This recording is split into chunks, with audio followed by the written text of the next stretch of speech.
Selamat pagi, selamat siang, selamat sore, atau selamat malam, tergantung dari kapan Anda menonton video ini.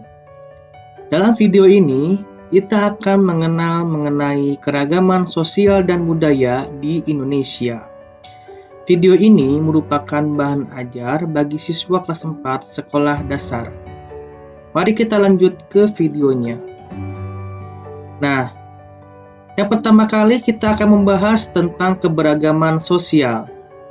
Seperti yang telah kita ketahui bahwa manusia merupakan makhluk sosial, yang artinya manusia adalah suatu makhluk yang saling membutuhkan antara satu dengan yang lainnya. Misalnya, seorang pasien membutuhkan seorang dokter untuk berkonsultasi masalah kesehatannya. Jadi, sesama manusia itu saling membutuhkan. Kita tidak dapat hidup sendiri tanpa adanya bantuan dari orang lain. Keberagaman sosial adalah berbagai jenis aktivitas manusia di sebuah daerah tertentu yang berbeda antara yang satu dengan yang lainnya. Seperti yang telah kita ketahui bahwa wilayah Indonesia terdiri dari berbagai macam karakteristik daerahnya masing-masing. Ada masyarakat yang tinggal di perkotaan, ada juga masyarakat yang tinggal di pedesaan. Ada masyarakat yang tinggal di daerah pegunungan, dan ada juga masyarakat yang tinggal di daerah pesisir pantai. Keberagaman sosial dipengaruhi oleh perbedaan karakteristik wilayahnya.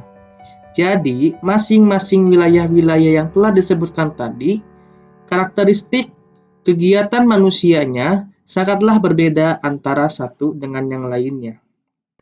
Baik, selanjutnya dalam video ini kita akan membahas keberagaman sosial antara masyarakat pedesaan dengan masyarakat perkotaan, dan masyarakat di daerah pegunungan, dan masyarakat di daerah pantai.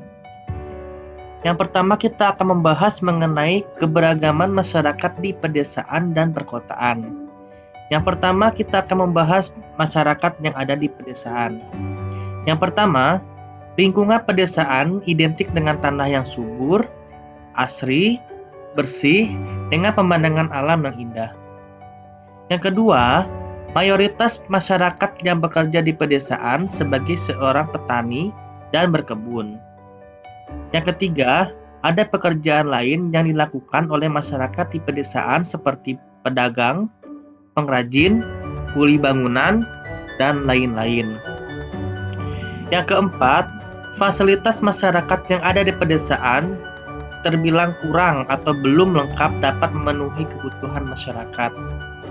Seperti di daerah pedalaman, banyak sekali fasilitas-fasilitas yang belum ada dan belum dapat digunakan oleh masyarakat di daerah tersebut. Yang kelima, sebagian besar masih melakukan kegiatan yang bersifat tradisional. Seperti ada beberapa daerah pedesaan yang masih melakukan kegiatan upacara adat dan kegiatan yang berkaitan dengan tradisi nenek moyang mereka. Yang selanjutnya adalah daerah perkotaan. Yang pertama, lingkungan di daerah perkotaan identik dengan fasilitas yang lengkap dan memadai untuk kegiatan masyarakatnya, seperti rumah sakit, perkantoran, sarana transportasi, dan lain sebagainya. Yang kedua, tingkat kehidupan yang sangat tinggi, karena pendapatan UMK di daerah perkotaan lebih besar dibandingkan UMK pendapatan di daerah pedesaan. Oleh karena itu, harga-harga di perkotaan dapat dibilang lebih mahal dibandingkan harga-harga yang ada di pedesaan. Yang selanjutnya, sebagian besar masyarakat bekerja di perkantoran, bisnis, dan industri. Yang terakhir, di kota-kota besar seperti Jakarta atau kota metropolitan, masyarakat sudah terbiasa dengan kemacetan lalu lintas. Yang selanjutnya adalah keberagaman masyarakat yang ada di daerah pegunungan dan daerah pantai. Yang pertama adalah masyarakat di daerah pegunungan. Daerah pegunungan memiliki ketinggian 500 meter di atas permukaan air laut yang identik dengan daerah yang sejuk dan tanah yang subur. Tanah subur di pegunungan berasal dari larva yang membeku setelah terjadi vulkanisme atau aktivitas keluarnya magma dan abu vulkanik di kawah gunung yang aktif. Gunung di Indonesia dibedakan menjadi dua macam, yakni adalah gunung aktif dan gunung tidak aktif. Gunung aktif adalah gunung yang dapat mengeluarkan cairan magma dan abu vulkanik di saat terjadi letusan gunung berapi.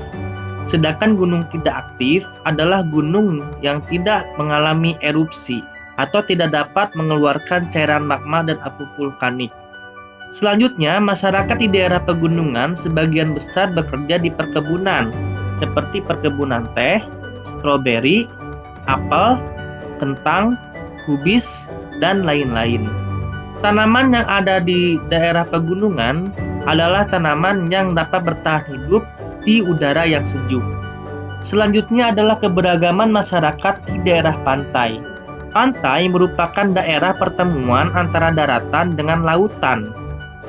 Di daerah pantai sering dijadikan tempat wisata sehingga masyarakat di daerah pantai sering mengembangkan wisata pantai dan melakukan kegiatan perdagangan baik makanan maupun souvenir. Sebagian besar masyarakat di pantai bekerja sebagai seorang nelayan dan memanfaatkan sumber daya laut sebagai sumber penghasilan seperti menangkap ikan dan perdagangan hasil laut. Yang terakhir adalah keberagaman budaya. Masyarakat Indonesia memiliki banyak sekali keberagaman budaya. Budaya berasal dari bahasa Sanskerta, yakni adalah budaya, yang dapat diartikan sebagai akal, pikiran, atau budi. Dalam Kamus Besar Bahasa Indonesia, budaya diartikan sebagai adat istiadat, akal, pikiran, maupun budi. Kata budaya lebih merujuk kepada pola pikir seorang manusia. Keberagaman budaya di Indonesia meliputi keberagaman upacara adat, rumah adat, pakaian adat, bahasa daerah, kesenian, makanan khas, dan senjata tradisional. Upacara adat merupakan suatu tradisi kegiatan upacara yang diwariskan dari nenek moyang mereka. Di Indonesia, banyak sekali jenis upacara adat yang dilakukan oleh sebagian masyarakat yang ada di Indonesia. Contohnya adalah upacara adat Ngaben di Bali, yang merupakan upacara pembakaran jenazah bagi umat Hindu. Selanjutnya, ada upacara Rambu Solo di suku Toraja, yang merupakan upacara pengawetan jenazah. Dan yang terakhir, ada upacara Nadran di Cirebon, yakni adalah upacara sebagai bentuk rasa syukur terhadap Tuhan dan karunia yang diberikannya. Selain itu, bentuk dari kebudayaan Indonesia adalah kesenian. Contoh-contoh dari budaya yang termasuk ke dalam kesenian adalah lagu daerah dan tari daerah. Sekian dan terima kasih.